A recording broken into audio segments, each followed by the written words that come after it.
Tänään viritellään vähän tuon imuroppaimen kanssa.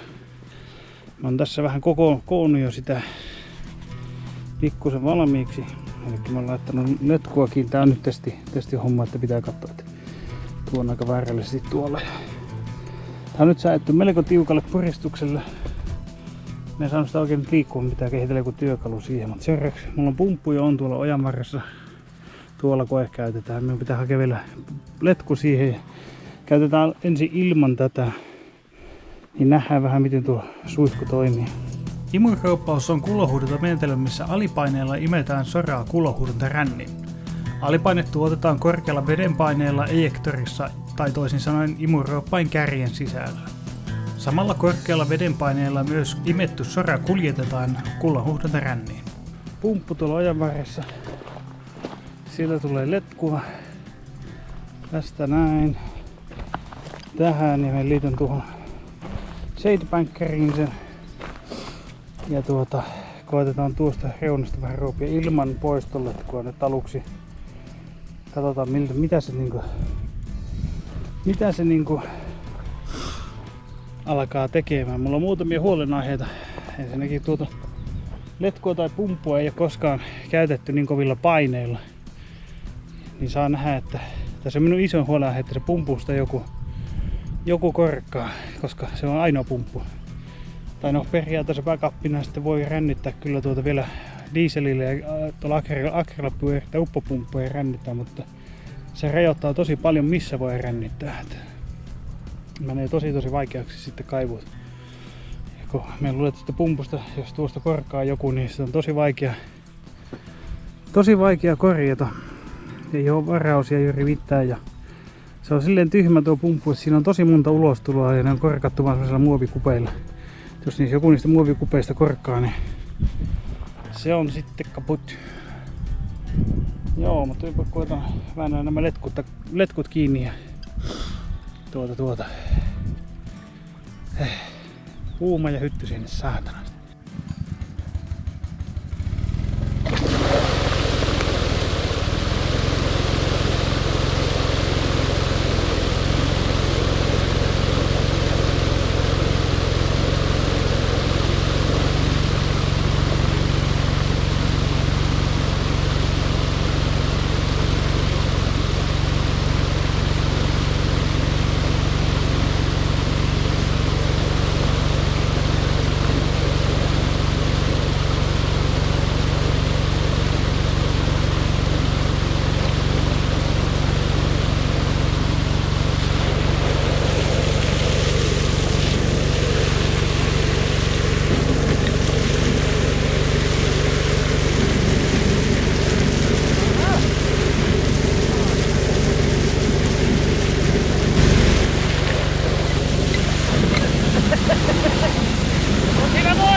On siinä voimaa.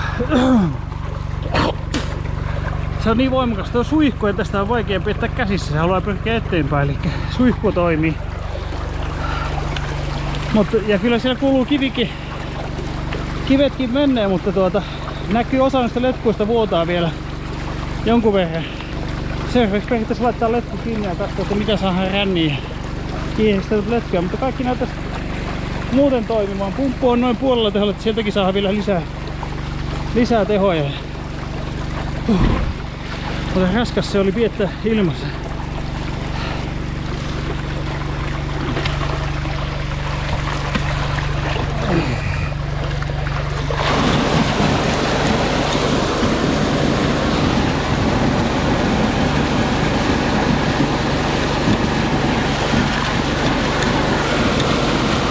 Koeponnistus on suoritettu. Ja ensivaikutelma on se, että kyllä toivo elää sen verran. Hyvin siinä tuntui voimaa olevan. Esimerkiksi kun otti tuosta kahvasta kiinni ja nosti sen veenpinnan yläpuolelle, niin se halusi lähteä vetämään miestä. Sen verran on hyvin sieltä veellä vauhtia, kun se tulee tuolta peräpäästä ulos. Siinä on niinku suihkumoottori ihan. Sehän se onkin jetti.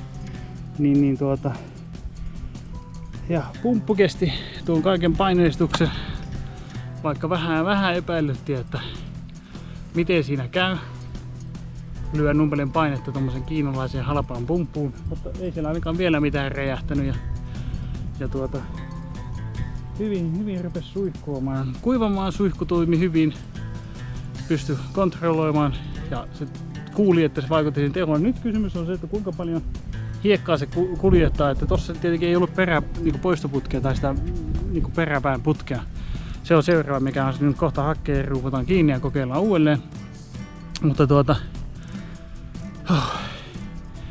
niin. Kyllä sillä kuului kivet ja hiekka ropisi ja paskasta vettä tuli läpi, mutta sitä on vaikea yhtään arvioida, kuinka paljon. Että oliko se merkittävä määrä vai onko se ei mitään käytännössä. Ja sitten toinen asia on se, että nyt kun se vesi purkautui suoraan tuosta tuohon altaaseen takaisin, se tuntuu, että hetken aikaa, että tuo ruoppa menee tosi nopeasti syvälle, mutta mä olen miettinyt, että se ei taas ollakin itse asiassa tuo veen pinta nousi, koska se vesi tuli tuohon monttuun. Mutta nyt kun laitetaan se pitkä putki, niin mä ohjaan sen tuolle puolelle menemään. Tai nyt yritän, joku korvaa meni. Niin sitten nähdään, että kun mulla on yksi semmonen iso kysymysmerkki, että lähteekö se imemään tuota vettä pois nopeammin, mitä maasta purkautuu, koska se olisi mahtavaa, jos se tekisi sen. Silloin me päästään tosi syvälle.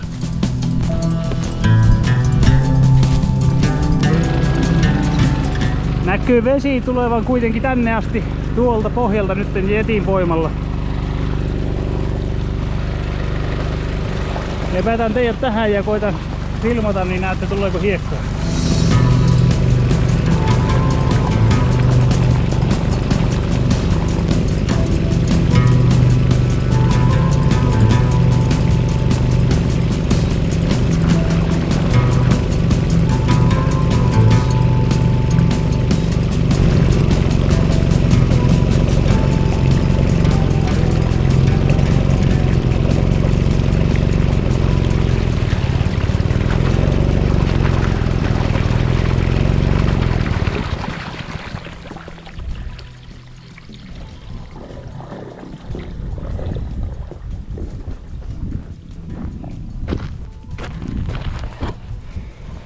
No joo, seuraava koe on jo suoritettu.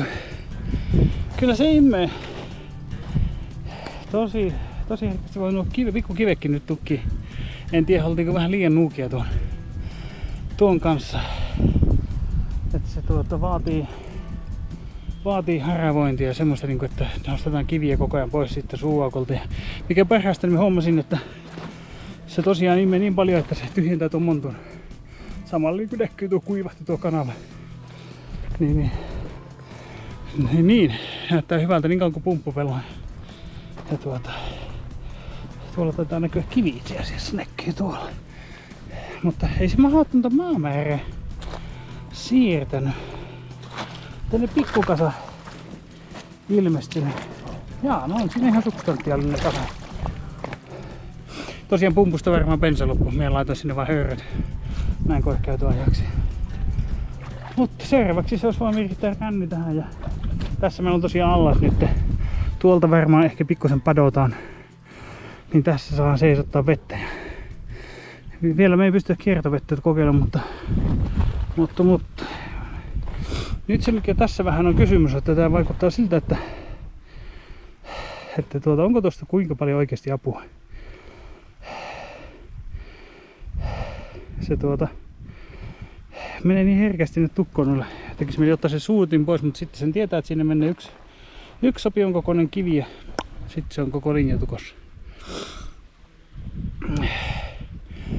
Joo, mutta kaiken kaikkiaan niin kohtuu hyvä testi ja seuraavaksi olisi rännin laitto, mutta se taitaa, että seuraavalle kerralla, että jos tämmöinen kikkailu ja härvääminen kiinnostaa, niin muistapa tilata kanava ja painaa niitä peukkuu ylös ja alas nappeja mielenmäärin ihan miten haluat ja katsellaan seuraavalla kerralla.